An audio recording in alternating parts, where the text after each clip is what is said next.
What if you grew up in a belief system that told you everything around you was an illusion?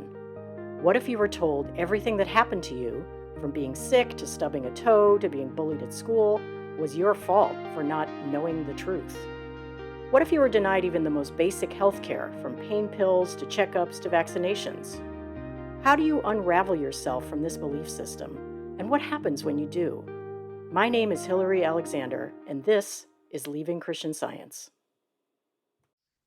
Hi, welcome back to Leaving Christian Science, and welcome back to Jodi. Hi, Jodi. Hi, Hillary. Nice to see you today. Yeah. So Jodi had reached out to me because she wanted to share her birth experiences, her Christian Science births. She has two sons, and I have two sons also, but I had them long after I left Christian Science, so had a fairly normal medical hospital type birth experience with both of them, which were not great, but we're here. And I know that Jodi's experiences involve home birth, and I did want to start off by saying this episode is in no way an indictment of home births. I know plenty of people who had wonderful home birth experiences, and plenty of people who had wonderful hospital experiences. So as many birthing people know, it's kind of all over the map. But today, especially, we want to talk about being a Christian Scientist and having children. And what is that like? I definitely am very curious because I don't know much about the Christian Science birthing experience. Again, I had my kids probably 10 to 15 years after I'd left Christian Science and was already going to doctors and hospitals and had decided I wanted a hospital birth. So I'm very interested to hear what Jodi has to say about her experiences. So let us know, what is it like being a pregnant person and giving birth in Christian Science? I want to, if it's okay with you, I want to give just a tiny history first Sure. about Christian Science. Okay, so in Science and Health, that book that the discoverer and founder wrote, Science and Health, she has a little heading called Christian Science Obstetrics. And I did not go and look it up, but it's, I don't know, a paragraph, maybe two paragraphs about giving birth and being pregnant and stuff. So like that's the epitome of all you learn in Christian Science about giving birth. And I never took any extra classes, and I didn't even take um what is it called? Health in middle school, where you Mm, learn about the human body, where's your liver, where's your stomach. I didn't take any of that. So, and then I didn't take the classes the midwives offered, and I didn't talk to doctors. Like I didn't know anything. I didn't know anything. Like, where's my uterus? I have no idea. Does a man have a uterus? I don't know. I mean, wow. like, Yeah. I didn't know. I just want you to know I didn't know anything. And in Christian Science, we were taught that in the Bible story about Adam and Eve, which is in Genesis 2, we were taught that Eve got punished at the end of that whole saga. And her punishment would be that she would have pain during childbirth. And so if you don't believe in the Adam dream, then you won't have pain during childbirth, is what I was told by practitioners. So the first time I was pregnant, I called a local Christian Science teacher who was a woman, because I wanted a woman practitioner, because I was like, I have to have a practitioner for 9 months while I'm pregnant. So I called a local teacher, and she said she didn't want me to think of it as a baby. She wanted me to think of it as a babe. And I don't know what that means. I still have no concepts. Like, it's a babe.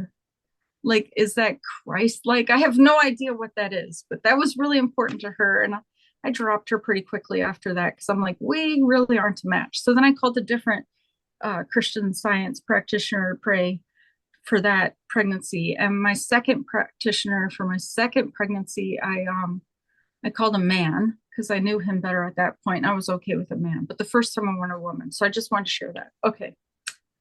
All right. So then, oh yeah, Mary Baker. Sorry, I have notes here. I'm looking at my notes. What do I want to say? So Mary Baker Eddy um, had this. There's a story about her going to somebody's home. A woman was like having a painful birth experience during Mary Baker Eddy's time. And she said to the woman, no, the doctor was there trying to help this woman give birth, but then Mary Baker Eddy got called, and Eddie walked in the room, and she looked at the doctor and said, you can go wait in the living room. So the doctor went and waited in the living room, and then I guess Eddie delivered the baby. That's how the story goes. And then she told the woman, oh, and then the doctor came in, examined the baby, and thought everything is fine, everything looks fine. And he said to her, you need to stay in bed for a week. And he covered her up with these covers, and then he left. And then so then Mary Baker Eddy looked at the woman and pulled the covers off and opened the windows and said, if you're hungry, go eat. If you're tired, you can sleep. If you want to walk, then walk. Like she was basically saying, you can do what you want to do. Because, that quote, take possession of your body and govern its feeling and action. Mm-hmm. So she was telling the woman, you can take possession of your body and govern its feeling and action. Never mind the fact that the woman just gave birth and the doctor was worried about it. But no, she could get up and walk and eat and do whatever she wanted to do. After I gave birth, man, I wasn't able to do much. Anyway, okay, so I wanted to share that. And then my dad was a Christian Science nurse before I came along. And he told me, now he was a Christian Scientist too. He's like, it's not hard to deliver a baby. You just don't want to pull on the head. So he's like, you just hold it and it comes out and you just hold Okay. it. There it is, That's good advice. No pulling. I would agree with that. Yes. So that's the extent of nursing that he was taught about delivering babies when he was a Christian Science nurse. Don't pull on the head. Okay. So, now you asked me what it was like. Okay, so I had a practitioner for 9 months. Well, the first time I delayed calling, but I had a practitioner, and I wish I could remember anything she told me. I have nothing to, I can't be like, oh, she told me to be calm or something. Like, I don't remember.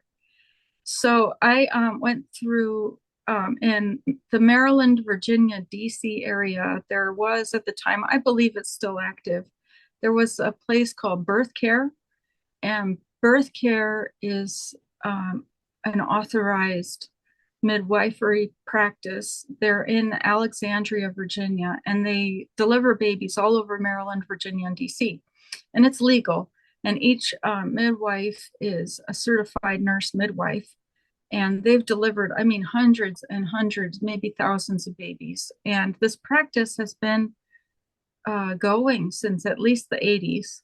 The two main midwives started it in the 80s, and they were still there when I was ready to give birth in the early 2000s. And this isn't a Christian Science facility. It's just like right, for anybody. For anybody. And you can give birth at the facility. They have a tub you can submerge yourself in. Like if you want to give birth somewhere that feels kind of like home, but you don't want to actually be at home, you can do that there. Or you can do it at your own home and they drive to you. And so I grew up with my stepmom having been born at home, and two of my three brothers were born at home. And I had an aunt who gave birth at home, and just other Christian Scientists I knew gave birth at home. I just thought this is what you do. So I went to that midwifery practice. I was glad they were still in practice. And now they had, I don't know, 5 or 6 midwives instead of just the first 2. And they also want women who are pregnant. The midwifery practice wants women to also have a backup doctor. So you also go to the doctor and they do sonograms and test your blood for vitamin, whatever it is. And so I also had a backup doctor, but that's considered a backup. Like if there's an emergency going on when they're delivering the baby at home, they want to have a doctor who's aware that you're pregnant and that you've met before and all that stuff. So so you went to these doctors? Just the one. Yeah. Was that the first time you'd ever been to a doctor for anything? I think it was. I'm not sure. I'm Boy, it's curious how a that, long time ago. if you remember what that experience was like. Was it scary? Was it, well, this is just something I have to do? Like, how did you feel about having to see a doctor? Yeah. Wow, that was more than 20 years ago.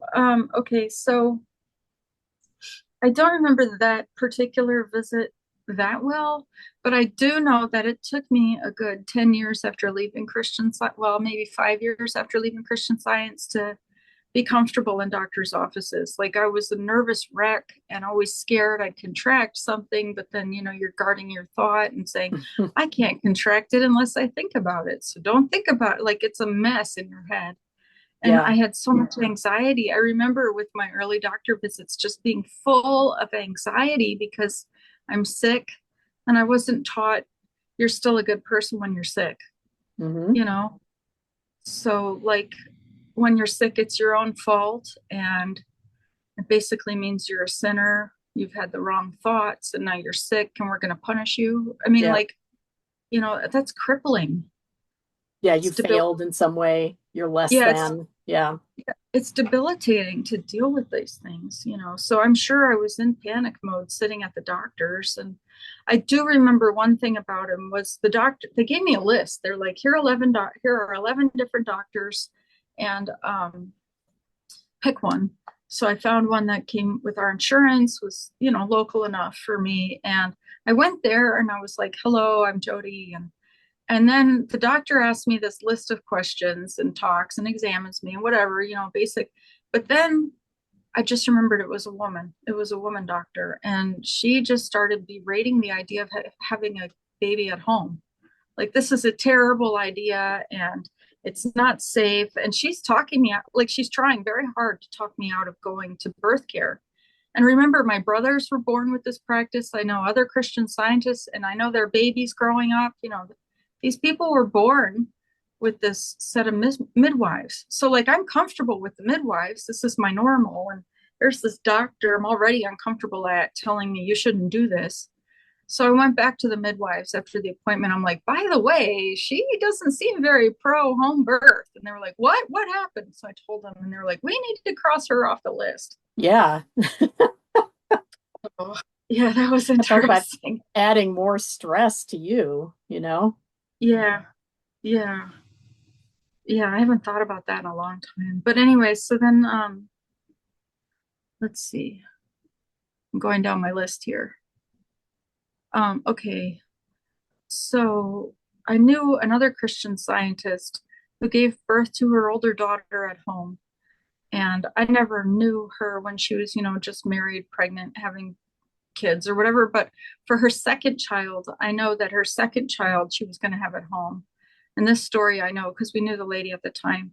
And they were having complications at the house. So they took her by ambulance to a hospital to get her taken care of at the hospital properly. And and she was so scared of being in the hospital. This is a Christian Science woman about to give birth to her second child. And she's at the hospital in a wheelchair or whatever. So the instant she arrived at the hospital, she shut her eyes and they're pushing her around in a wheelchair and transferring her into a bed and, delivering this baby. And she kept her eyes shut the entire time because she didn't want to take in what it looked like at a hospital. She'd Mm, never been to one. And she thought, if I just keep my eyes shut, I can't take in all of this. And the staff was like, there's this woman here. She's giving birth and she's not opening her eyes. Like, it was really wow. weird to them.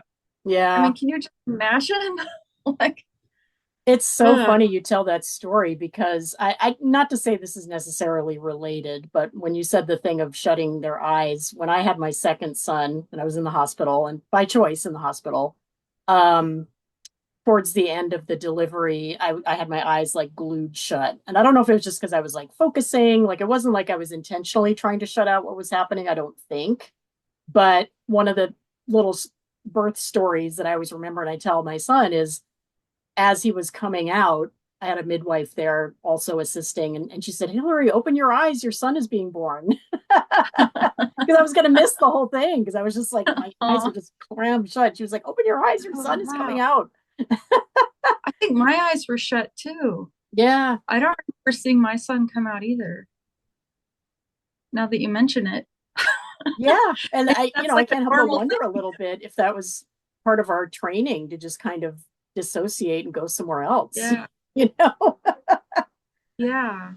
in the midst of having this incredibly physical thing happening. Yeah. Yeah. Yeah. And it's painful. I mean, it's so Hmm. painful. Now, my first child who does is wanting to watch this podcast, and I have never shared with either of my kids any of the stories of them giving them birth. So I'm just going to caution right here to my son, hey, if you don't want to hear this, fast forward or something. Yes. And I love Uh, you and I'm glad you're here, but I suffered yeah, horribly to get you yeah, here. exactly. I've never wanted them to know that because I don't want them to Yeah, feel bad, and it's not exactly. their Yeah. fault. Yeah, so yeah, we aren't allowed painkiller or anything. So he was like almost 11 pounds, and I had never given birth before. So I mean, that's a big thing. It's a big That is deal. that's a big baby. Yeah, and when he was born, the midwife looked at his foot and said, "I've never seen a newborn with a foot that big." Like it was freaky to her how big my kid was, and complications happen when a child is big, So things did happen, and if you want me to talk about it, I can, but I don't know if I need to. But so during the birthing process, I was at home in my bedroom, and I was actually sitting at the on the floor at the foot of the bed. I wasn't actually on my bed, and I had a midwife and a doula. A doula is kind of like somebody who assists a midwife. So the doula was there, and the midwife, and my children's dad was there, and also my stepmom. My stepmom, who is still to this day very much a Christian Scientist, and she sat there during the 7 hours of me giving birth, singing hymns. So she brought a hymnal with her, and she just sang hymns the entire 7 hours. And later I heard the doula was like, "Oh my gosh, somebody give that woman a glass of water," because like she didn't drink. And anytime she'd stop singing hymns, I'd say to her, "Shepherd, show me," like she's paging through finding another hymn, and I just start singing another hymn. And so she'd sing that one, and now she's ready for the next one. And, Did you find and it comforting or oh, that's a good question. Yeah, irritating? I guess it was comforting. I'm looking back. I think it was also distracting because I was in so much pain. Yeah. I think it was just a way to distract me from the pain, honestly. Yeah, it was just so much pain, and that way I could have something else to focus on. Yeah, and I liked hymns. I mean, I used to like them, and it's taken me some time to unprogram that. Yeah. You know, there's an emptiness in them. And I have heard some of the hymns sung with the proper words or the historical words before they got changed for Christian Science. And I'm like, that's actually quite a nice hymn. I can see how that would comfort a Christian or something. And then you look back at the words with Christian Science hymns, it's like word salad city. It's just weird, you Yeah. know. Yeah, anyway, so yeah, I think it was just a distraction for me for her to sing the hymns. All right, so that was my first pregnancy story. Um, okay, so I want to go back to my stepmom giving birth to my brothers. The My first brother, this is a fun story. So she's going to give birth at home, and her mom was a practitioner, and her dad, they were visiting. Her parents were visiting. They knew she was going to give birth sometime in the next month, so they drove from their home several states away to our home, and they rented an apartment for like a month or two just to be there when the baby was born. And so the morning that my brother was going to come, by the way, we didn't know the gender. I mean, at the time it was the 80s. I don't think many people knew the baby's gender at that time. Yeah, But then probably not. Yeah. yeah, and then when I gave birth in the 2000s, it was definitely optional. And I I chose not to know the gender either for my first son, although I did know for the second one. Um, but anyway, so my stepmom didn't know the gender, and this was going to be my first sibling, and I was 11 and a half years old. And so my grandfather came and picked me up, and my grandmother sat in the room with her daughter, I guess, and probably sang her hymns the whole time. And it was a school day for me. It was like, I don't know, a Tuesday or something. And so my grandfather just drove me around the block, around the block, around the block. This was before school. And they said, once the baby is here, we'll turn on the porch light, and then you can come in and meet the baby. So I, of course, wanted to meet my new sibling. I was so excited. So my grandfather drove so slowly around this block, right? He's driving just very slowly because it's just one block. Every time we go, we look at the porch light, it's not on. Okay, we drive again. He's going so slow. And I knew, like, my little sixth grade self is thinking, as soon as we can't see that porch light, the light's gonna come on. And now we're like going so slowly around the block, and no, it's still not on. Oh, but now we can't see it. I know it's on. We drive, no, it's still not on. We're gonna miss it. So eventually, what? We're gonna miss it. Yeah, I didn't want to miss it. I wanted to meet my little sibling. So then it came time for school. So he'd drive me to school, and I'm just like fuming mad all day because I just want to meet my sibling, and why wasn't it born yet? And then at the end of the school day, now I walked generally. I mean, most days I walked to school. It was about a mile. And I thought, okay, I'm watching the clock at school. Okay, it's 2:50 or whenever school got out. And I'm going to run all the way home. That entire mile, I'm going to run all the way home because I want to see my siblings. So I get out of the school at the end of the day, and there's my grandfather waiting in his car. And I thought, oh, good, I don't have to run all the way home. He'll drive me home. So I fling my backpack in the back seat, and I jump in the front seat, and I'm thinking, let's take off. Come on, come on, come on. And I said to my grandfather, what is it, a boy or a girl? And he's like, well, no, I don't remember. And I'm like, you do too, remember? I know, what is it? And he's driving so slowly, like it was torture. He's going, and I'm thinking, I could get out, run faster than this, but it is a mile. So I'm like, oh, okay. So he just drove so slowly the whole time. And finally we get back to the house, and my other grandparents, my dad's parents now, were in the house sitting on the couch because they really wanted to see my face when I met my first sibling. And I went running in the door, and there was a bassinet set up in the living room. I went running in the door, and I leaned over the bassinet, and I'm like, what is it, a boy or a girl? And they said, meet your new baby brother. And then they said his name. And it was just really cool. And I just really liked the story. So I wanted to share that story. So my first brother was born at home. And then my second brother, she was preparing to also have at home. And then she also, I mean, it's the same birth care practice that I went to. So again, she had to have a backup doctor, just like I had to. So she had this backup doctor. She went there, and he tested, and she didn't have good iron levels. So he said, you need to have more iron. So then we started eating liver and onions for dinner every week. We had that once a week.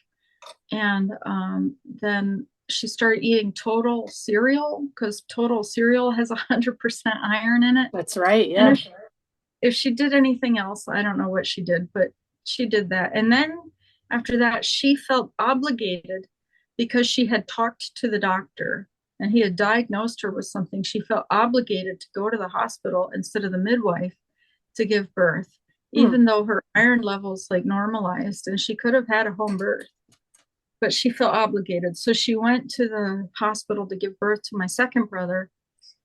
And at that point, I was 16 years old. And again, I was at school. And oh, I know what it was. The night before she was going to give birth, she told me, I think the baby's coming tonight. And I went to bed, and I said, I don't care if it's 2 or 3 a.m. I want you to call me and wake me up and tell me, is it a boy or a girl? And stuff, and let me know it's here. And they didn't. And then I went off to school, and then I came back home, and he had been born in the middle of the night. And I was so mad they hadn't called me. And anyway, so then, or maybe I woke up and there was a note. I think I did find out. That's right. I did find out that morning before school that it was a boy. And I was really glad, because I knew if it was a boy, I had plenty of blue clothes to wear. And if it was a girl, I was going to have to scramble to figure out how to wear pink, because I just wanted to celebrate my new sibling, even though I wasn't able to meet him, I think, for a couple of days, because they were in the hospital for a while or something. I don't really remember. All of this was in the 80s. It was a long Yeah. time ago. So I'm curious to know, within, I mean, again, this would just be among people that you knew personally, but is it just sort of standard that if you can, you give birth at home or not going to a hospital for Christian Scientists, or is it sort of all over the That's how map? Like, what do people do? it felt to me growing up that the normal thing was to have them at home. I don't know if that was normal for everybody, but I know from, I mean, I actually was born in a hospital. So my mom gave birth to me. And when I say hospital, it was a small town. And I asked my mom about it years later. I'm like, so tell me about that hospital. And she said, oh, yeah, it was more like a townhouse. And the doctor rented upstairs and he had one nurse. So it wasn't really a hospital, Yeah. but it was, yeah. So I kind of thought, well, I was born in a townhouse. That's kind of the same thing, you Yeah. know. I mean, I often wonder about, because for me, like being pregnant and giving birth was the most physical thing I had ever done, where you're Oh just, it's yeah. all about the body and how you feel and keeping track of all these little things about your body. So you really have to be focused on your body and physical stuff. And I can't Wow. imagine going through that as a Christian Scientist because it's completely counter to everything you've been taught up until that point, where you're just supposed to not pay attention to little clues and not, you know? So, I mean, do you Yeah. have any memory of sort of that cognitive dissonance when you were pregnant of having to keep your mind in Christian Science while all these like physical things are going on? Well, with Christian Science, it's a constant state of denial. Yeah. You know, you jam your thumb in the door or something. I didn't hurt my thumb. I can't hurt my thumb. You know, you're just denying everything. And so everything with my body with the pregnancy, I just denied everything. And then Mm. you do practical things like, oh, my clothes don't fit now. I'll go buy clothes that fit. You know, and I read something about ginger helping with morning sickness. Now, I don't honestly think I ever had morning sickness. But I thought I'll get ginger lollipop, sure. You know, I'll eat ginger candy. So I did that. I mean, I don't know if I had morning sickness. I really don't think I did because I've heard for some people it's quite the nightmare. Yeah, I was completely like Yeah. out of it. The first, especially the first pregnancy before I found a real medical solution. I pretty much couldn't scrape myself off the floor for about 4 months. So Oh, wow. that's how bad it Yeah. was. Yeah. Yeah, I didn't have that. I mean, my skin stretched and it hurt. I remember that. And then oh, there was something else I was going to say. I just forgot. Oh, I know what it is. So during pregnancy, when you're getting closer to giving birth, some things happen. Like, I don't want to get into really gross details here, but there's a thing called a mucus plug, and that's something that happens. I'm just going to go with just that. And it happened. And I'm like, what is that? You know, I'm freaking out. And I called my midwife, and she's like, oh, yeah, that's just your mucus plug. And you're fine. Everything's fine. And so I had a lot of that kind of talk. The midwives had worked with Christian Scientists plenty in the past. And I think they knew not to overshare. Mm. Um, just, yeah, you know, I think that's probably what happened. They just knew not to overshare because Christian Scientists just don't want to learn. They just want to, you know, give birth and have it be done and not have it be a big deal or something. Yeah, because you had mentioned that you didn't know anything. Like you didn't Yeah. take a bunch of Yeah. classes and learn a bunch of stuff. Yeah. Yeah. Yeah. In a Oh, way, like I kind of think ignorance may be bliss in some cases because yeah. there's so much scary stuff out there about Yeah. pregnancy and birth that just is Yeah. unnecessary and just Yeah. scares you because you don't want to be scared. I mean, so it's probably not the worst thing that you didn't know Yeah. all of the things that could go horribly wrong, you know. Yeah. I just remembered there was this other thing. I guess it was with my second pregnancy because it was the practitioner I talked to at that point was a man. So it would have been my second pregnancy.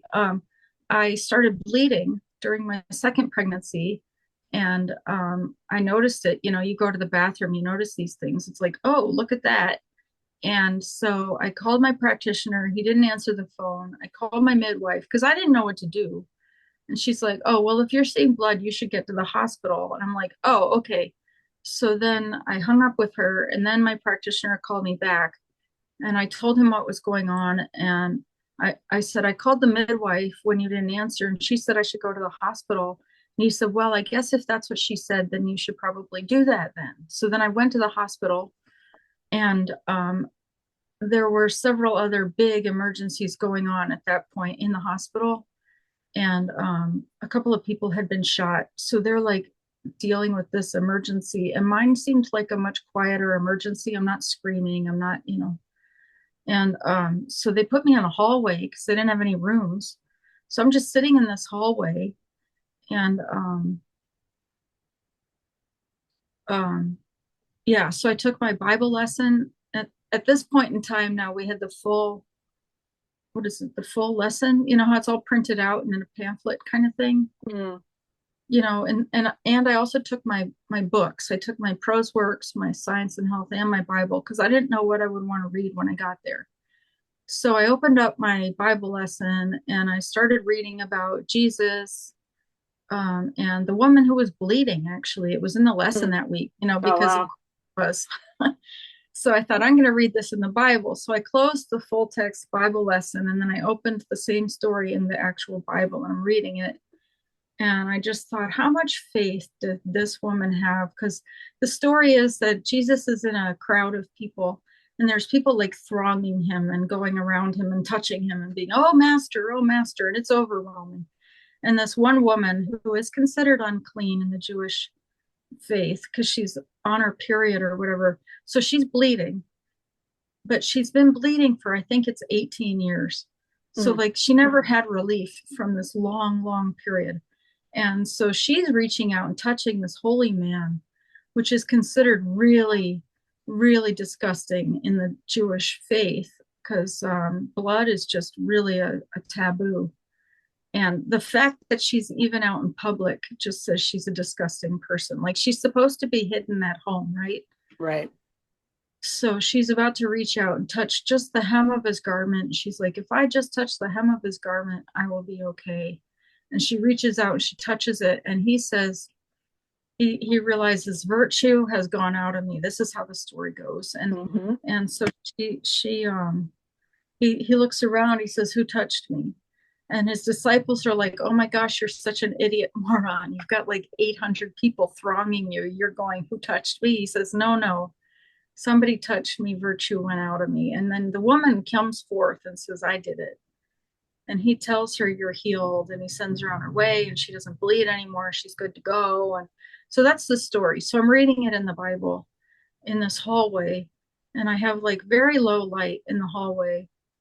And like it's quiet. I can hear this ruckus behind me a couple of hallways over with, you know, doctors attending to these other patients who are in a lot more distress than I am. And I just kind of had this whole sense of calm.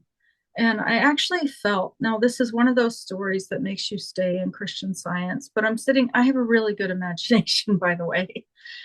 So I sat there in the hallway and I closed my eyes and I thought, how much faith did this woman have? What would that feel like to have that much faith? And I sit there and I put my hand on my stomach where the baby was. And I felt like Jesus came, I don't know, down out of the ceiling or something and like looked at the baby. And he wasn't looking at me. He wasn't paying attention to me. This was how I felt at the time. And I felt like he was looking at the baby. And I thought, okay, it's going to be all right. And then the doctors did finally come and the blood had stopped because I really didn't bleed that much. It was very little. Um, but you know, when you tell these stories, you don't tell all the details. So I'm telling you that it wasn't very much blood. I think I had already stopped bleeding well before I got to the hospital. I think it was just a little spot or something, which isn't abnormal. But you know, I was scared. Yeah. And so the doctor's like, oh, this probably happened and that probably happened. And the doctor explained it. I couldn't tell you what they said. I have no idea. But I just thought, well, you know, it was really a Christian Science healing, and the doctor explained it away. We're good to go. So that was one thing that happened. And then, of course, this whole Jesus visited my baby story is some reason why you might stay in Christian Science, you know. So it kept me in for another couple of years Sure. at least. Oh, yeah. And it's interesting. Again, you tell this story. I had the exact mirror experience, except without the Christian Science part, which is far along into my second pregnancy. There was blood, you know, Yeah. and I was absolutely terrified. And it wasn't much. It was just like a little bit, but it was enough that I was like, Yeah. okay, we need to check this out. This could be really bad. Went to the hospital. They monitored me for a while. I was there for Mhm. hours. Yeah, me too. Bleeding had completely stopped. Nothing ever. And they were like, yeah, we don't Yeah. know. And Yeah. that was it. And I went home and everything was fine. Yeah, everything was fine. I gave Yeah. birth to him at home later, But if I'd had this sort of religious moment, I 100% would have thought I was healed. This is a miraculous Yeah. healing. Yeah. Yeah. A religious moment. That's exactly what, yeah. Yeah. Yeah. So I wanted to tell you about my second pregnancy, which I've just told you a large story from it. So I was working with a man practitioner for this pregnancy, and I did call him early. So I worked with him for the whole 9 months. Um, and I just, for that pregnancy, I learned about something called an aqua doula. And an aqua doula is a tub you can rent. So it's kind of like a hot tub that you can rent. But what it is basically a portable pool. You put it up in, I don't know, your living room or your bedroom. We put it in our bedroom, and it's big enough for one or two people to get into. Like if you want to do this with your husband or something. So it was just me and the aquadula. And you put hot water in it to begin with. And it doesn't have water taps or anything. You just have to keep taking pictures of water and fill it like this from the bathtub or whatever. And then it just holds the water. So the water is consistently getting cooler and cooler as you sit in this tub because it's not going to stay hot.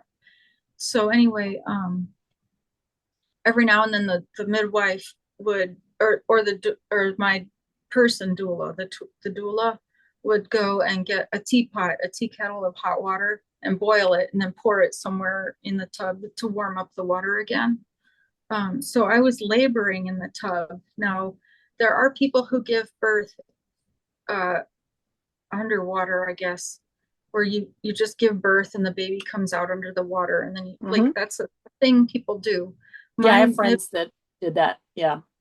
cool. So my midwife practice wouldn't do that. Hmm. They said you can labor in the tub, but when it comes time for pushing and delivering, you have to get out of the tub because we're not going to deliver a baby underwater. So that was their rule. That's fine. And so I was laboring in the tub. Um, oh, that's right. Before the tub got set up, I was in a lot of pain. So labor's about to happen, and you can't get any. What's that word? Where epidural. So there's no epidurals in a home birth, by Yeah. the way. So you feel all the everything. So they hadn't set up the tub yet. I mean, it takes a while. You have to build it and waterproof it, and then you fill it. It all takes a while. So I'm having labor pains, and the midwives came to my house, and they're like, "Oh my gosh, from the sounds she's making, it sounds like the baby's going to be here in the next 20 minutes. I don't think we have time to set up the tub." So then they examined me and they're like, no, no, we have time. You can set up the tub. She's got some more time here. So I'm lying on the bed just in pain. And I guess we had called my practitioner because I called him constantly, because it's like, I'm in pain, pray for me. I'm in pain, pray for me. I'm in pain. Every contraction. Yeah. Yeah. Yeah. So at one point we called him and I talked to him. And then I told him he could talk to the husband, the dad of my kids, who I've divorced now. So I don't, yeah, I'm careful how I refer to him, it's all awkward. But anyway, so I guess I turned the practitioner over to talk to the husband or something. I don't know. And then, so now I'm having a contraction and I'm like bent over, just, trying to be kind of quiet because I don't want the practitioner to hear me because, I'm going to be a bad Christian Scientist if I moan during a Mm-hmm. contraction or something. And so then they looked at me and said, do you want to talk to the practitioner again? And in my head, I'm thinking, no, of course I don't, you idiot. I'm having a contraction. I can't speak. And I couldn't speak, because you're busy you can't speak when you're having a contraction.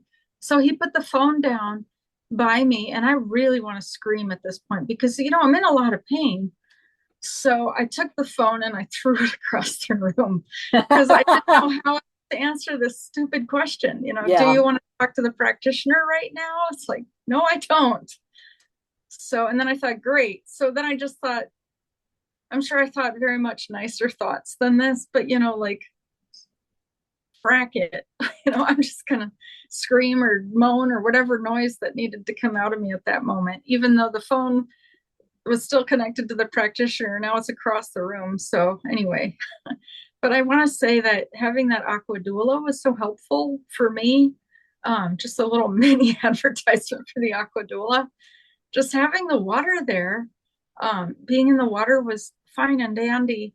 But then I would have a pitcher of water, and the doula would take a pitcher of water out of the tub and then pour it on my lower back. And when she did that, it took away all the pain. Just, it was really cool. But it Yeah. had to be actively dumping on, like, she can't gently pour this on me. I'm like, no, she had to like dump it on me, grab some more and dump it on me like this. But every time I had it dumping, it would relieve the pain. So that was really nice, actually. Yeah. So, Yeah. My okay. friends that gave birth in water all had really positive experiences with it. Cool. They said it really helped. Yeah. I wish I'd have known about it for my first birth, because yeah. Anyway, so I also wanted to share this. My second birth, my stepmom was not there singing hymns for me. She had planned to, and I had planned to have her there, but now I had a son. He was 3 or 2.5 or 3. And so it was Sunday morning actually during church. So she actually came over, and I was gonna give birth that day. And she came and picked up my son and took him to Sunday school. And then my second son was born during. Oh, there's something else I want to tell you about the first birth too. I'm gonna write myself that.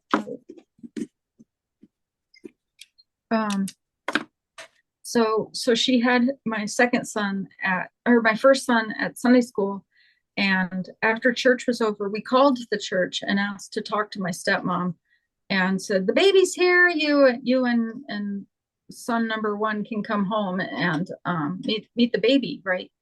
So I didn't have her there singing hymns for the second birth. And I actually liked that because I was like naked in this tub having water dumped on me. It feels like a very compromising position. And it was just kind of nice not to have to worry about doing all the Christian Science things right, because some other Christian scientist is watching me. Yeah. And the dad of my kids was never a Christian Scientist. So I can do what I needed to in front of him, but yeah, so I could moan or whatever. And yeah, so they came after church. Oh, right. So she got off the phone when I said, hey, or I guess somebody else called her and said, hey, the baby's here, you can come over. And so then she hung up the phone at the church, and there was another woman at the church standing there saying, any news yet? And she's like, the baby's here, there's no name yet. So that was interesting too. It took us 24 hours to name our second child. For whatever reason, we just we had to get to know him a little before we could name him. Yeah. Uh, Yeah. yeah. So then they came by and brought my son, and my first son was super excited to meet my second son. I have this really cute picture of him just with this face lit up. Yay! It's my little brother. So cute. Yeah. So that was a pretty decent experience. The second one. Oh, also, after giving birth the first time, I said to the husband, I was like, I am never doing that again. And thanks to modern science, I was on 2 forms of birth control and I still got pregnant. So, anyway, yay, I had to do it again. Yeah. So Yeah, I now I had a say, similar reaction. My first birth was very difficult. I had preeclampsia, oh, I which have no meant idea that I what that was, is, but I'm sure it's terrible. yeah, it's well, when they ask for urine tests for people who don't know, they do Oh, that yeah. for a reason. It's because if they find high levels of protein in your urine, it means that you're at risk of having a stroke. Oh, wow. That's what that was about? Yeah. I So it's a had to very pick it up common, and test the protein every month or whatever. yeah, it's a Wow. very common condition. It's the kind of thing that used to kill women constantly before modern medicine. Even after giving birth, you could still die of a stroke from preeclampsia. Um, Wow. so I had that in my first. I was 39, so I wasn't a young mother. And it wasn't a severe case. It was actually pretty mild, but they still were cautious because of my age. So I was sort of bullied into inducing the labor at about, I think it was like 39. I think I held out to 39 weeks, which would have been about a week short of when babies are normally born at around 40 weeks. And they were sort Yeah. of bullying me Wow. early to induce this baby out. And I was like really pushing back hard, but finally just gave in because I was alone. I'm single and I had these babies via anonymous sperm donor. So the idea of like having a stroke in the middle of the night alone in my house was too terrifying Wow. to Wow. not heed medical advice at that point. So I went in for this induction. They induced the labor. Wow. And it was horrible because when your body's not ready to give birth, it's not ready to give birth. Like it is not ready. So they have to pump you full of all these chemicals and do all these unnatural things to like force your body to give birth to this baby. And it Wow. took like 3 days and it was excruciating and horrible and a nightmare. Oh my And, gosh. I That is always, a nightmare. yeah, I mean, I hate to say it, but, I love my son and I'm glad he's here, but it was the single worst experience of my entire life. Like it was Yeah. horrendous. Yeah. And I was Yeah. so traumatized afterwards, like for a I'm so long sorry. time. And I knew, like, I was aware. I was very psychologically smart at that point. So I knew that I would have psychological issues from that and that I would have PTSD basically, which I did, and have all kinds of like postpartum anxiety and depression, which I did. But I was ready. Like I knew. I was like, okay, it's gonna happen and we're ready and we're just gonna tackle it and put one foot in front of the other, and we're not going to listen to the crazy voices and the intrusive thoughts, and we're going to know that that's just what your brain's doing, but it's not real. Wow. And I got through it, but it was gnarly, Yeah. Wow. and but at the same time, I don't think I would have been a candidate for a home birth because of that, Yeah. because of No. Yeah. You wouldn't preeclampsia. have been. So it wasn't really No. an option for me, and I don't think Yeah. I would have chosen it anyway. I mean, at that Yeah. point, I don't recommend it. yeah, I mean, I was pretty well attuned to the medical world by that age, so I wasn't as scared of it as I might have been a few years before. And I just decided from the beginning, I was like, hospital birth, I'm going to get the epidural, I'm not going to suffer needlessly, And I did have an epidural, but I had an Yeah. epidural with both of my births, and I've got to be honest, they didn't help me a whole lot. I Oh. still was in a lot of pain. I think Oh. especially the second one, I remember one side was comfortable and then the other side of my body was in a ton of pain. So it sort of Yeah. took, and they asked me, do you want another one? Yeah. And I said no, because I was like, I'm really close to pushing. I don't want to be so numbed out that I can't even push this baby out and have a Yeah. C-section, just deal. Yeah. Oh yeah. So yeah, so I was able to, Wow. push them both out, thankfully. Yeah. But yeah, birth is heavy. I mean, I've been terrified of giving birth my entire life. I mean, terrified. Me too. Oh my gosh, Yeah. me too. Like every time some birth scene would come on in a movie or a TV show, I'd be like, I can't, I'd turn it off. I mean, sheer terror. The fact that I chose to do this, because for me, it was very much an active choice. It wasn't a surprise, um, is pretty miraculous considering how terrified I was. Wow. Yeah. And I had the same thing. The reason I told this whole story was because after I had my first son, and he was fine, he was healthy, and I recovered, and we were fine, and I enjoyed his babyhood very much, and it all was a good, happy outcome. I was very much for that whole first year, like never again, Yes. Never again. Never again. never, because people ask, when you have one baby, everybody asks, are you going to have another? Yep. And as much as in my mind, when I set out to have children, it was definitely children. My sister's very important to me, and I wanted my child to have a sibling. I thought that was very important. I was still like, no, no, no, no, no. And then around his first birthday, this sort of like magical fairy dust twinkle down. And it wasn't so much because people always say, oh, you forget the pain. And so that's why you decide to do it again. And I say over and over again, I didn't forget. It's just that my love for my son overcame my trauma. And I Yeah. wanted him to have a brother or sister so much that I was Yeah. willing to put Yeah. myself through all of that again to Yeah. provide that for him. That's what it was. It was like my love for him overcame my fear and my trauma. It wasn't that I Wow. forgot. I will Yeah. never forget how horrible that was. Yeah, it was horrible. Yeah. Yeah. Yeah. Which reminds me, the woman practitioner I worked with the first time, the first pregnancy, she said people share their birth war stories. She's like, I don't know why people share their birth war stories. And that was just an interesting concept. But it's very human to sit here and go, I went through this terrible thing. And because sharing about it helps. And like Yes. with you and me right now, it's like, oh my gosh, my experience parallels yours, so it's more community, less alone, you Yeah. know. I mean, I interacted with a lot of new mothers. I joined a lot of groups and things, which was very, very, very helpful. And we would share these war stories. And there was definitely a part of me, maybe the old Christian Science part, that's like, why talk about all this dark negative stuff? It's behind you. Why are we talking about this? But I knew too that like we had to talk about it because the culture at large, and I think it's getting a little better in this department, um, but it doesn't want to hear dark pregnancy and birth stuff. It doesn't want to hear it. Like if you're not overjoyed and magically in love with your baby instantly, you're a failure as a woman. Like there's something horribly wrong with you. And I'm Yeah, glad that I was in the kind of progressive places where they were honest with me and said, don't feel guilty if you don't instantly fall in love with your baby.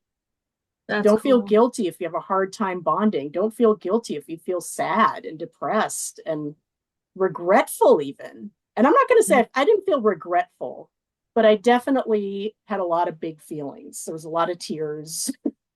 yeah, Remember I think it was after my second child, I remember coming home and having this incredible longing to be back in the hospital because I wanted to be somewhere where I was the patient and I was being taken care of.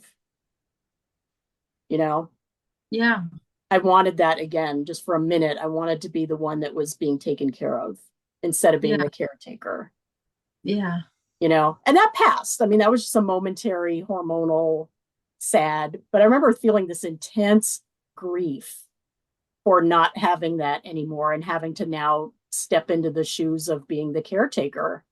yeah, And like it's all about them now. And my time of being, taken care of is over. And I was sad about that. yeah, That's a legitimate feeling. yeah, for sure. Yeah, Yeah. So I really feel like women need to share their stories and be honest. You don't have to pretend like it was magical. You don't have to pretend like it was wonderful. You don't have to pretend that the minute you saw your baby, everything was fantastic. It yeah. doesn't have to, it's okay. It doesn't mean you're a monster.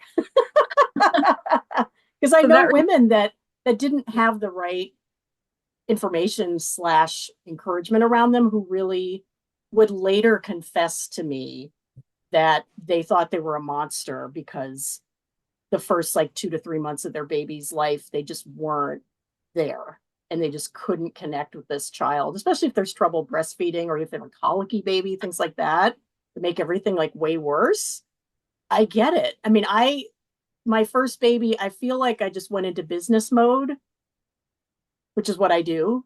Probably a Christian Science thing where it's like we're going to do this and we're going to do the diapers and this is how we're going to do it and we're just going to get up and bup, bup, bup, bup, bup. And there was really no moment of feeling it like, oh my God, like I just had a yeah, baby. There's a new person in the world yeah, because of me. Like I didn't really have a moment to stop and think about that because I was so busy yeah. being in business mode. But I will say that the minute he first smiled at me when he was about 6 weeks old, I burst into tears Oh, because that was it. Like I instantly fell in love with him in that moment because there was a real oh, little human there. It wasn't just this like need machine that I had to keep alive somehow. It was like this is a real little person that I made with his own thoughts and feelings and his own future. And that's when Yeah. it happened. And I was told by people, yeah, it may take like a while before you really have that incredible moment of, oh Oh, my God, like this is the most yeah. incredible Wow. thing in the world. But it took a while. It took, a few weeks. And that's Yeah. also normal.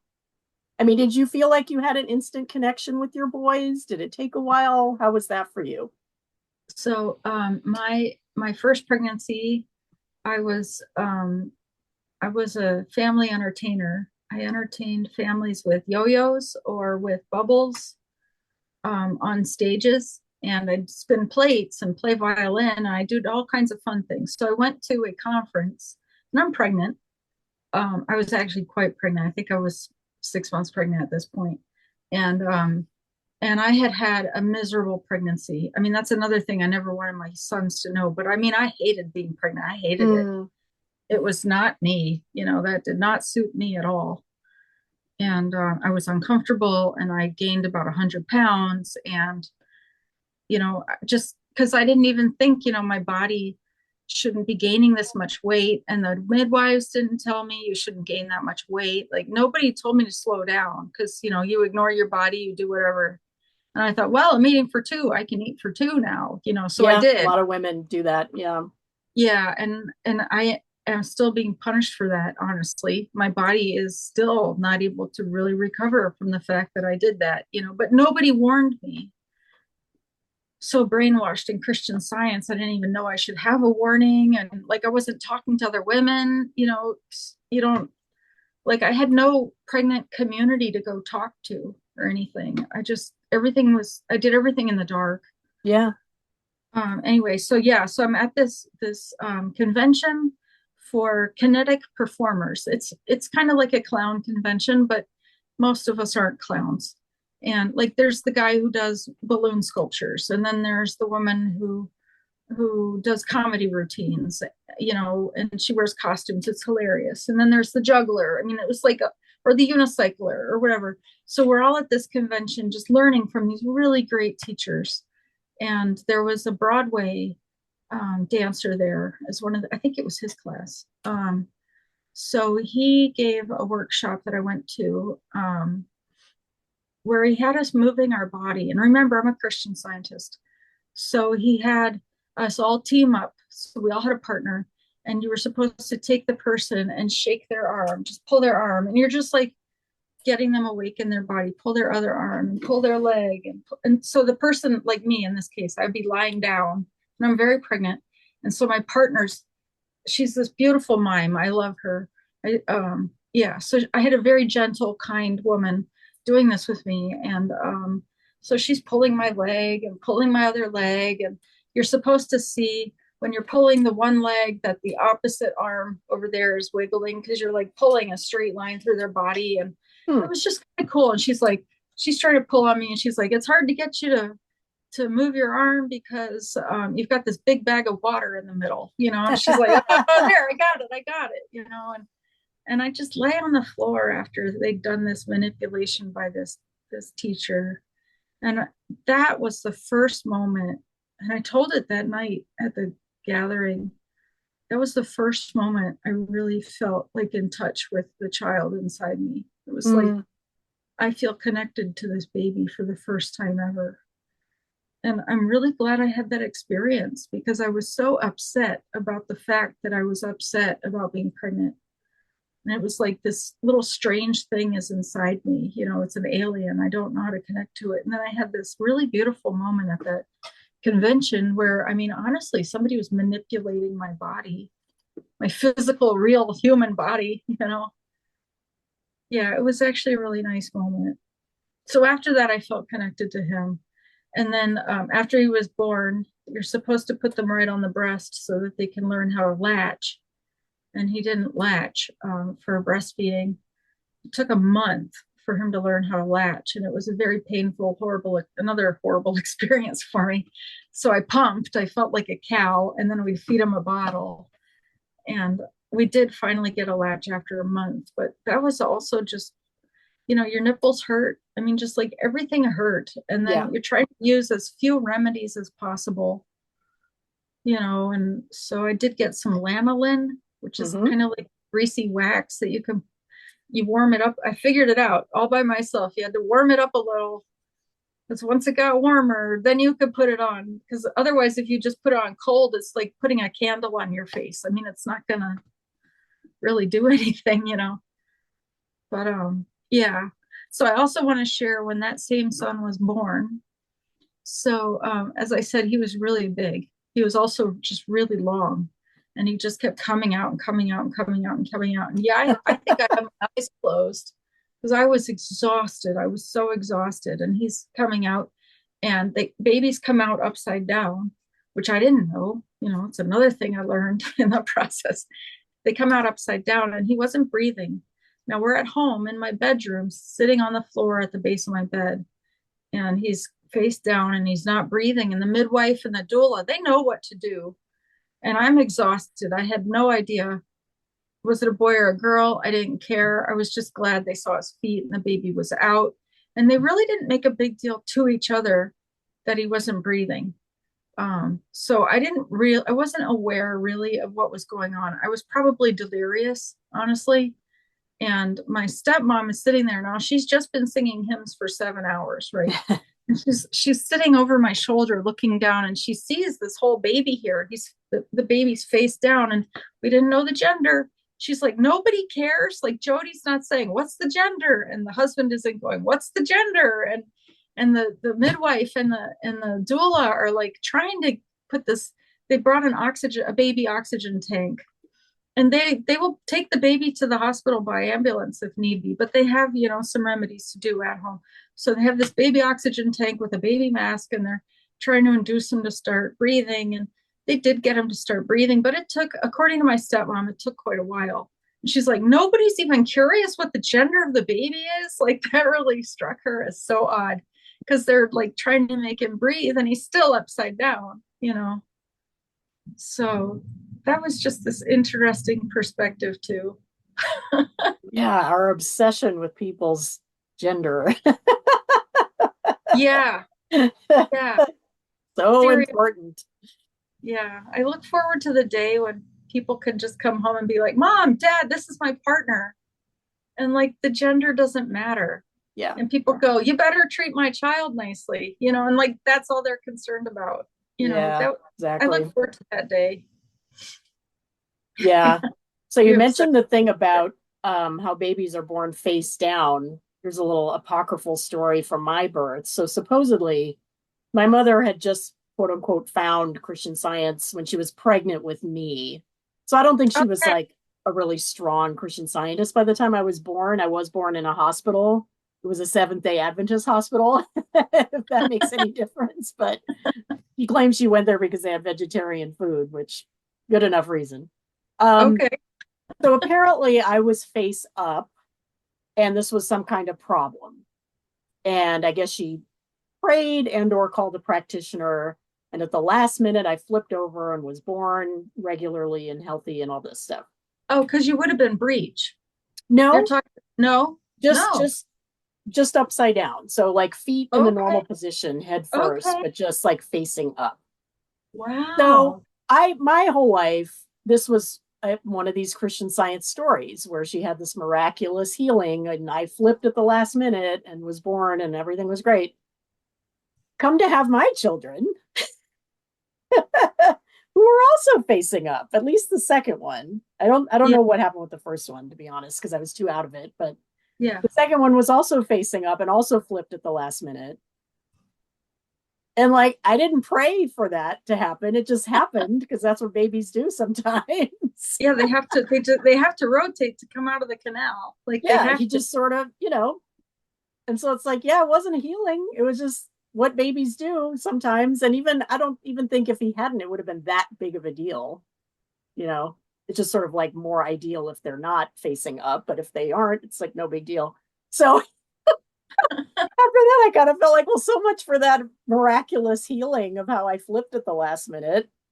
Yeah. Yeah. Once again, another debunked Christian Science healing. Yeah. And I think I you could remember probably when. surmise that being in that position is just a genetic thing with us. For all I know, she was upside down. We don't know. Yeah, Back in the right. 40s, and flipped at the last minute. And Yeah. but yeah, the things that are taken for Christian Science miracles that actually aren't. The list is very long. Oh, yeah, for sure. Yeah, I remember when I was leaving Christian Science and starting to unravel the things that need unraveling. One of the first things I really learned was that the body's actually pretty amazing. I don't have to pray over a cut on my hand. My body goes, oh, I'm going to put some goo on there, and then I'm going to dry out the goo, and then the air will dry it, and then maybe it'd be great if you'd clean it, and then it builds this new skin.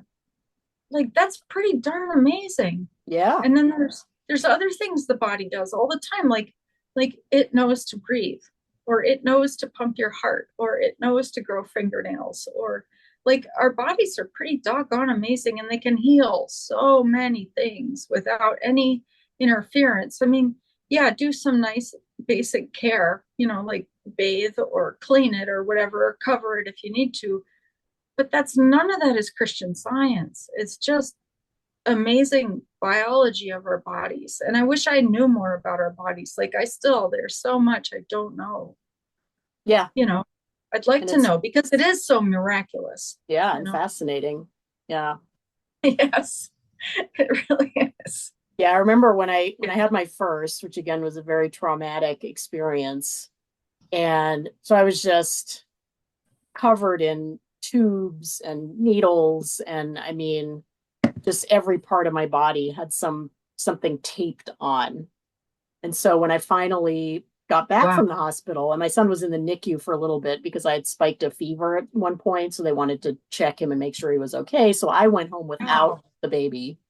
I was Wow. home by myself, and I remember getting in the shower and just looking at just the wreckage of my body, Yes, that's a the great term, wreckage. wreckage.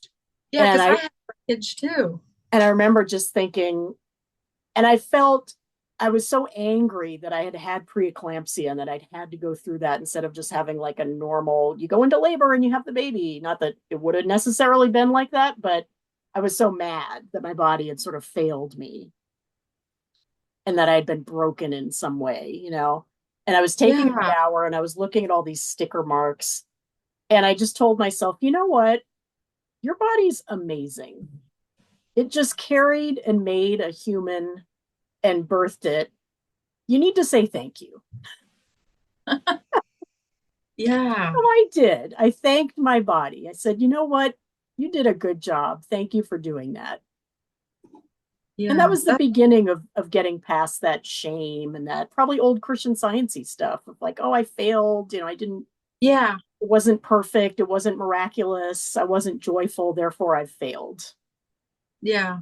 And that's BS. I didn't fail. I made a person. Seriously, I mean, not everybody can do that. Yeah. And it's Yeah. not even just men who can't do that. I mean, there are lots of women who also can't do that. Yeah. It is definitely a miracle for Yeah. sure.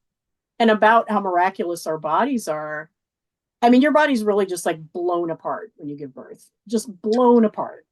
And I won't get into more detail than that. I think you know Yeah, what I'm and talking about. I'm just going to agree with you and also not get into detail. Yeah. And I was so shocked at how, for me, everything just kind of went back to normal. I was like, what? How is this possible?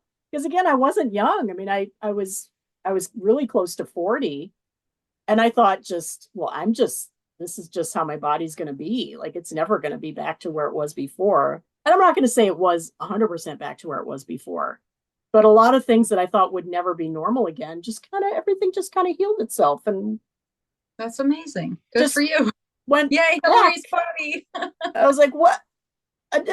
I Well, guess your cool. body just kind of comes back at some point. Oh, Mine has okay. mine has not. I'm sorry. I probably shouldn't be No, happy it's about that, fine. but yeah. I think it's cool because, who knows who's going to watch this later, and some women will relate to you and some women will relate to me, and that's Yeah. okay. Yeah. Yeah. And I definitely have friends that have, 10, 20, 30 years later still issues from Mhm. their birth experiences. So for sure, that's a Yeah, very me. common thing. Yeah. Sure, yeah. And I've even gotten some therapy for some of the things. And yeah, anyway, that's okay. I wanted to say there's two things. You said about how angry you were at your body in the shower before you came to a sense of, I mean, honestly, gratitude about what your body had just done. Um, yeah, I just want to point out the Christian Science in that. And I think you did too, but I just also want to point it out. It's like the anger we were taught to have at our physical bodies because it needed to be controlled. We had to tell it what to do. I just wanted to point that out. Like, I don't know how many other people just get angry because, I can't do something. And maybe that's common. I have no idea. But I do know in Christian Science, we're actively taught, to disagree with our body, take possession of your body and govern its feeling and action, and if it won't be governed, man, I'm going to be super angry about it. I mean, that's not healthy. Yeah. So it took me a long time to realize, instead of bad mouthing my body and being like, oh, you're so terrible, you're so fat, look at this, look at that. I realized, you know what, these are the arms that hug my children. These are the hands I've made food for my children with. These are the hands I've painted these paintings with, and this is the mouth I've used to kiss people I love. And these are the eyes I've used to look at beautiful nature or something. And like it took me some time to start liking my physical body and seeing it in a different way. You know, yeah, this is Yeah. the body that gave birth twice. Yeah, And that's an yeah, ongoing process of self yeah, acceptance and self love. yeah. It is ongoing, absolutely. And the other thing I wanted to say was after I gave birth to my first son, um, I was sitting there and I guess somebody else had the baby. I was sorry, my brain is going, do I want to overshare that? Do I not? Well, okay, so I'm sitting on the toilet. That's where I was. I was sitting on the toilet after giving birth because it happens. And the midwife was showing me how to clean yourself after using or after giving birth because there's some damage down there and you need to be careful. And I think she saw me just kind of straining and ignoring my body because that's what I do. That's what I did at the time. I ignored everything about my body. And she looked at me and she's like, be gentle with yourself.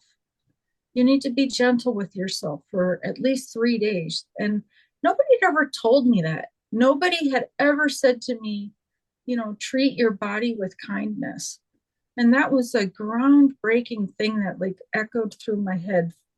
It's my kids are grown up now. They're I'm an empty nester. Like they're grown up and I still think be gentle with yourself. I mean, that was just so groundbreaking for me. She didn't want me to, just wipe with vigor like I might normally do. She's like, you can Yeah. just tenderly blot, and when you take a shower, just be very gentle and just cleanse, with some soft soap and let the water run.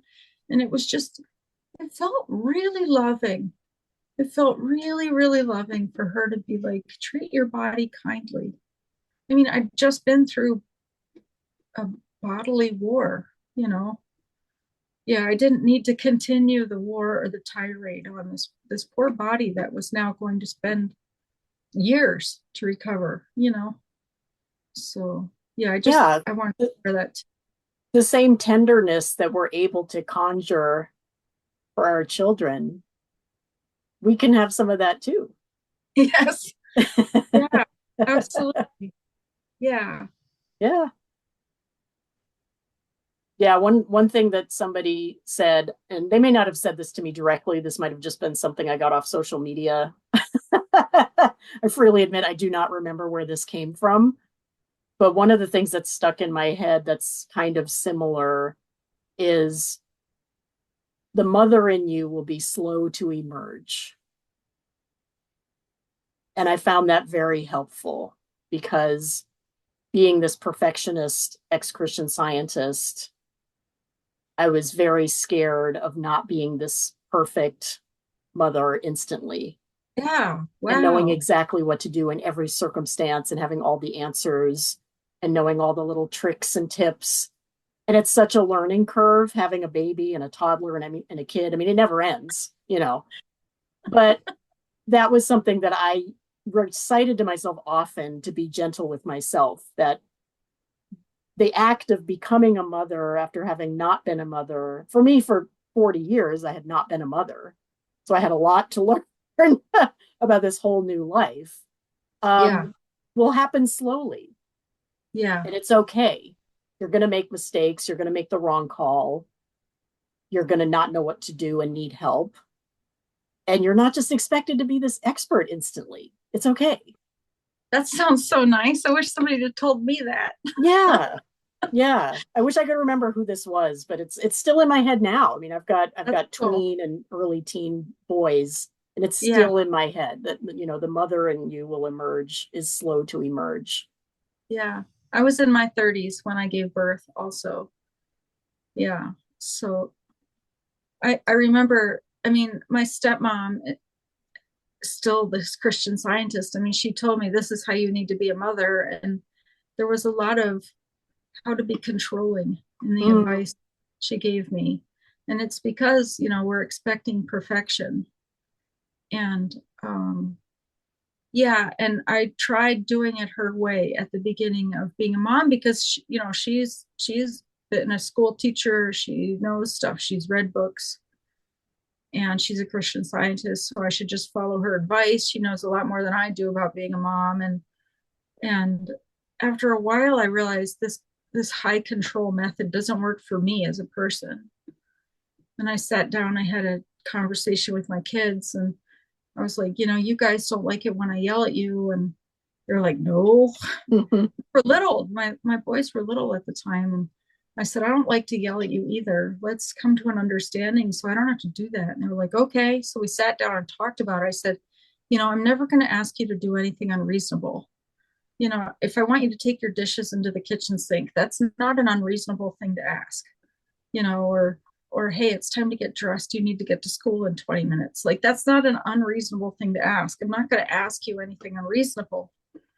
And I said, and also, I'm never going to ask you to do something that I wouldn't also do. Like, if I say, hey, can you take the trash out? Well, you need to understand that I would also take that trash out. I'm not going to make you get up on the roof and do jumping jacks because I would never do that. They're like, oh, yeah, I guess you're not going to ask us anything unreasonable. All right, okay. So then I said, if you guys will respond and do whatever it is I'm asking, when I ask you, then I don't have to yell. And they were like, well, that makes sense. But then they also countered. They're like, well, what if we're busy doing something else? Like, what if I'm playing a video game with my friends online? I said, well, you could say to me, hey, mom, I'm playing this video game. Could I have 20 minutes? Because I don't necessarily need you to do it right now. It's just mhm. that's what I'm you. And they're like, okay, that's reasonable. Well, mom, what if it takes 40 minutes? Okay, 40 minutes. I mean, we'll negotiate. It's always been fine. I mean, it's never been a big deal. And I never had to yell at them again. And I also said to them, look, if it's going to be an hour and a half, and now you've forgotten that I've asked you, I might come back in and remind you, but then understand, I'm asking you now for a second time. And our goal here is that I don't yell at you. And I mean, I've never had to yell again after that. And it was such a much better form of parenting for me. And you're right, it was slow to emerge. The mother in me was slow to emerge because I tried this other method, high control. I'm going to throw you in your room if you're not being obedient, and you're going to be crying, and I'm going to be crying. We're going to be yelling at each other. Like, that wasn't fun. That wasn't fun at all. And I felt like I was beating up my kids. But then once I came to this conclusion that, hey, maybe we could talk it out and come up with a different idea, a different plan. That was like my first moment of really being a parent as me, you know, instead of trying to emulate somebody else. And I like the way I became a mother when I made my own choices. Yeah. Yeah. I mean, for people our age, because I think we're almost exactly the same age, Yeah, yeah, and people a little younger than us too, we were raised by boomer parents who had Yes. these very old school, I mean, I wasn't spanked or anything like that, but certainly old school parenting, which Yeah. is all about control and being on a power trip and making kids do things that aren't even necessary just to prove that you can, and making arbitrary rules just to prove that you're the one in control. I mean, it's Right. all nonsense, you know? Yeah. Yeah, that's exactly right. And also there's the whole Christian Science thing in that too, Yeah. because I was spanked. I was spanked, I was paddled, and like your body isn't real. Your body can't feel pain. Your body feels no sensation. If you take your hand and you unscrew it off your wrist and you put it on a hot stove, it's not going to go, ouch, that's too hot, I'm burning. Like your hand doesn't feel any sensation. These are the silly things I was taught in Sunday school. And I don't know if you were taught. Yeah, you were too. Okay. Yeah. So, but like, but then you're going to paddle me because I don't get in the car right away, or whatever. And there's no sensation in your body. Smack, smack, smack. It's like, wait a minute here. You're punishing me with physical pain and then also telling me that my body can't feel pain. Like that was such a, I think the word is dichotomy. Yeah. So weird. Yeah. And I mean, Christian Science is all about control and the illusion thereof, the illusion that you can control things that you 100% can't, which we now know. And I will Yes. say too, like, Yeah. again, having been pretty well separated from Christian Science by the time I had babies, um, I did struggle with the lack of control, because pregnancy and especially labor makes you feel very out of control, or at least Oh I yes. did. Yeah, Yeah. I did And now that you mention it. that was really hard for me. That was really hard. Yeah. But I couldn't Yeah. control what was happening. I couldn't control the pain. I couldn't Yeah. make it better because, yeah, it was excruciatingly painful. I mean, unlike anything I've ever experienced. And in the back of the recesses of my mind, the little old Christian Scientist, like, well, why can't you do something about this? Like, well, I can't. Yeah. Yeah, It's I a know. contraction, you know? Yeah. Yeah, I agree. So that the lack of control in giving birth was I mean, it left me feeling empowered because I got through it. So there was definitely a moment of, I'm a superwoman, I can do anything because I got through this horrific thing. Yeah. But in the moment, the inability to make it easier on myself and to make it better, make it not hurt as much was a little hard. It was hard to take for me.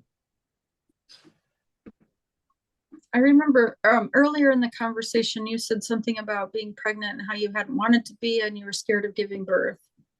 And it reminded me of something I also wanted to share was I remember being pregnant with my first one and I really was scared of giving birth and I didn't know what to do. And oh my gosh. And yeah, you're unprepared or out of control. Like there's this thing in there, I can't control it. And when's it going to come out? Is it going to be in a month? Is it going to be in 3 months? How big will it be? What position will I be in? Like there's a whole lot. You're right. Can't be in control. But I remember just walking around being pregnant with this baby in there, just frightened of giving birth, like Mm, just so frightened. Like I don't know if I can do that. Like I have no idea if I can do that. And and I remember telling I can't remember if it was my stepmom or the practitioner at the time, but I was like, I'm scared. I'm scared to give birth. I really don't want to go through this. I really just don't want to. It's so unfair. I didn't plan to get pregnant. And here it is. And then whoever it was, my stepmom or the practitioner was like, well, don't worry, it's not going to stay in there forever. And for some reason that was comforting to me. It's not going to stay in there forever. It's like, well, it will make progress. It'll come out one way or another. ugh. Isn't that just it was just oddly comforting. Yeah. I feel like I said things like that to myself too, because my pregnancies were mostly pretty unpleasant, especially towards the end. It's really hard on everybody. And I remember just saying to myself, this has an endpoint. You will not be pregnant for the rest of your life. This Yeah. 100% will end and you will be done with this and you will not be pregnant at some point. And I did Yeah. find that comforting. I was like, yeah, you're right. This has an end Yeah. point and it's soon, like in a few weeks, this will be over, especially after the second one. It's like you never have to do this again Yeah. for real this time. Yeah. Yeah. Oddly, also when I went through menopause, I had some other problems. Like I started bleeding for months. I started bleeding for months in menopause, and then I went and I had a an ablation where they burn the inside of your uterus so that it doesn't bleed anymore, essentially. And so before I was making the decision, I want to get this ablation because I needed the blood to stop. I couldn't handle this blood coming out of me for months. And so I remember sitting there just grieving the fact. I mean, I did not want any more kids. I'd had two kids. I was done. I really didn't want any other kids. But then I just want to mention this grief that happens after. It's like I sat there in my little comfy chair thinking, I'm going to get this ablation and then I cannot get pregnant. I will not be able to get pregnant and have a child again. And I just remember having to grieve that. It's like, this is such nonsense. Like, I don't want children. Why am I sad? You know? But I also feel like that's also just a normal thing, probably a lot of women go through, Mm-hmm. where we grieve the loss of our uterus, you know? Yeah. Yeah, that's Or, one thing I definitely learned, which humbled me, was for some women, not everybody, you definitely get taken over by feelings of wanting a baby. Because that's what happened to me. I think I was sort of ambivalent about children my whole life. I yeah, kind of me too. assumed I wasn't an anti-child person, but I thought, well, it'll happen, it might happen, I don't know. I'm open to it. That was sort of my attitude. Me And then too. when I hit my late 30s, it really, and I it's funny, I'm embarrassed to even say this. I shouldn't be embarrassed, but that cliche of the biological clock just hit me like a ton of bricks. Where Yeah. I was like, I have to make this happen now, and it has to happen. Like I have to be a mother, one way or the other, even if it's not my own biological child that I give birth to. Like I have to be a mother, and it Yeah. completely took over my entire existence until I was able to make it happen. And so when Yeah. I see women at around that age or younger going through that, or when I see women, because I have some friends that have had medical procedures where they can't have children, and there is a grief about it for some Yeah. people. And that's very legitimate. That's a very Yeah. deep biological thing that we don't entirely understand, Yeah. but it's part of our humanity. I mean, even it's funny you mentioned that. Even last night, I was watching some movie where somebody gave birth and I just started crying. Yeah. Oh, And it wasn't like a grief crying. It was sort of like, oh, it's a profound moment and I'm sharing that with this movie. But there's also definitely a sense of like, yeah, that part of my life is over. It's really over. Like 100% no more babies will be coming out of this body. And there is a grief to that. It's weird, yeah. even though you don't want it. Yeah, Yeah. Can you hear my dogs barking? a little bit. I'm sorry. Yeah, there's totally grief. And what I like about having left Christian Science now is that we're allowed to have these emotions. Mm-hmm. We're allowed to be sad. We're allowed to grieve. We're allowed to be frustrated or angry. Talk. Yeah, I'm sure somebody walked through the yard. even if it's not rational, it doesn't have to be rational. It's your feelings, Yeah. you know? Like you can Yeah. because like a Christian Scientist would say to you, why are you upset about that? You don't want kids. Why I don't get it. It's like, I Yes, don't know. absolutely. It's not rational. It just is. I'm having these feelings. It's just Yeah. there, and I'm just gonna honor that instead of pushing it down and pretending it's not happening because it doesn't make sense. You know? Yeah. Yeah. I'm 10 years out of Christian Science now, 10. And I talk with my therapist a lot about my emotions. It seems like that's the bulk. I don't know if that's everybody's therapy session, but it's like, so this happened and this is how I was feeling and I was overwhelmed. And And she's like, okay, and she just lets me sit with my feelings, and it's really nice. And I said to her last week in the session, I'm like, wow, I'm really emotional about this. And she's like, that's okay. You can be emotional about that. It's like, what? Like, I'm still learning that emotions are okay. Yeah, me too. Yeah. I Yeah, wonder if that's everybody or us more than others, or I don't know. yeah, I do wonder about that. If this is a Christian Science thing or if it's just humans in general or Americans or I don't know, are we cultured to not be emotional or is it a female thing versus male thing? I don't know. But I Yeah, do all know of that that. it's probably all of those things, but I do know especially in Christian Science when you had an entire childhood or entire life of being shamed for feeling anything other than just sort of vague bliss. Oh, and happiness and gratitude. Yeah, gratitude for feeling anything other than gratitude.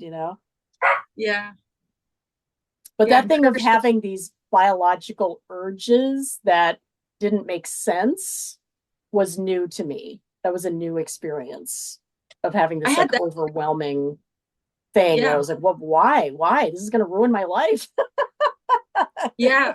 I guess for us, we both had the biological clock was ticking thing in our own way. Because I had the two kids now, and I was about to lose the ability to have kids, and I didn't even want any more kids. And I'm like, oh my gosh, I won't be able to have any more kids. It's like, yeah, I think our bodies are like, wait a minute, you're not done. You can still give birth 10 more times, Yeah. or Yeah. When I something. had my second son, even though I knew this was it, I was done and I was already almost 42 at that point.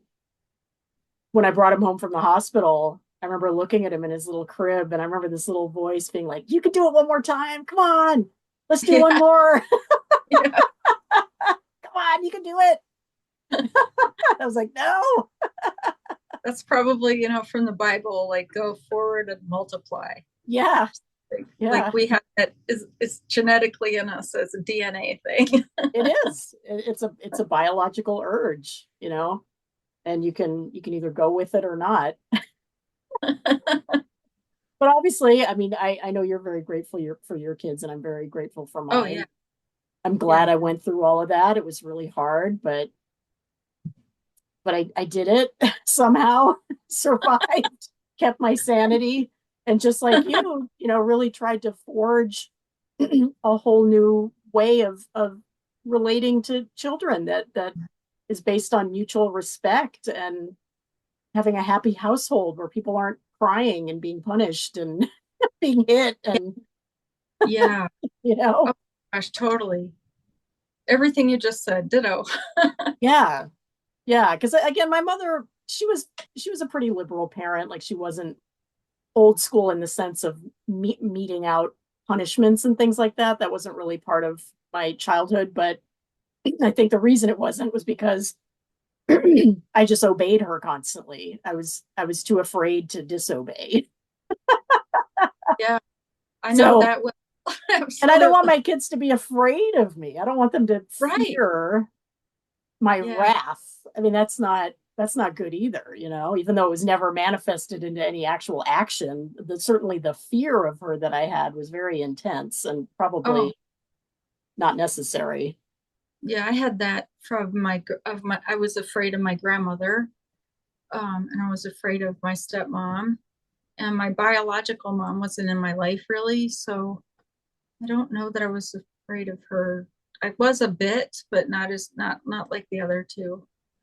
But yeah, definitely fear. And then it's like the Christian Science wrath has so much. There's so much in there because I mean, Jesus got angry at the money changers, so they think it's okay to be angry. And they You always use know, that story too. That I'm one with the money correcting you. changers. Yeah, I'm mad at you, and it's okay because I'm correcting you. Right. And this is really love. It's like I don't understand this. More cognitive dissonance. Yeah. And I'm going to mete Yeah, out these physical punishments, but you can't actually feel it, but it's still supposed to yeah, happen. You're supposed to feel it and it makes no sense and yeah, yeah, it's hard. yeah. Also,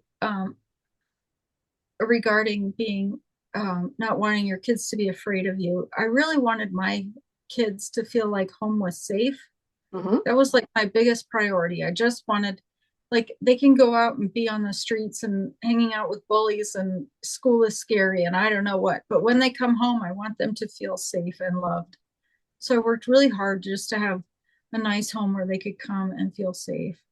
That was really important to me. And I can't really identify why. Um, I guess, oh, maybe because I never felt like I could relax growing up. Yeah. I always had to be on guard, being perfect all the time in every kind of way. It's exhausting. And I wanted my kids to be able to relax and really rest at home and, yeah, be children and not feel like they had oodles of responsibilities and somebody else's emotions to take care of. And Standing yeah, porter at the door of thought. 100% of the time. Yeah, that's Yeah, so true. That's so, yeah, I'm 100% with you there. Like having a happy home life where people are joyful and enjoy each other's company and have fun and laugh and feel safe and comfortable. That's just my top priority in yeah, life. It's having a yeah, happy home life, you know? yeah, 100%. Yeah. Yeah. All right. Well, was there anything else you wanted to talk about or bring up? Did we cover everything? I think we got everything. It was Yeah. such a pleasure to talk with you. You too. Yeah. I mean, again, it's been many years since pregnancy and birth, but I still love talking about this stuff because I just feel like it's not talked about enough. Women need to Yeah, talk with each other about their parenting experiences. It's very yeah, important. yeah, for sure. Yeah. So Yeah. for anyone listening, I hope this was of interest. I hope you got something out of it. If you're pregnant or thinking of being pregnant and you're terrified of giving birth, you're not alone. You've got this. You've got You've this. got this. I mean, as I told myself many times, I was like, women have been doing this for thousands and millions of years. Surely I can do this too. And somehow Yes. I did. Yep. Exactly right. Yeah. Thank you for doing these podcasts, Hillary, and thank you for interviewing me again. Yeah. Thanks for being on. It was nice to see you again. And maybe one of these days we'll meet up at yet another women's march. That would be awesome. Let's do it. Thanks for listening to Leaving Christian Science. Disclaimer, I'm not an expert, I'm not a historian, I'm not a therapist, I'm just an ordinary, imperfect human who had the misfortune of being born into Christian Science. The views and opinions expressed in this podcast are those of the guests and do not necessarily represent those of the host. This podcast is for informational purposes only and is not intended to replace professional, medical, legal, or psychiatric advice.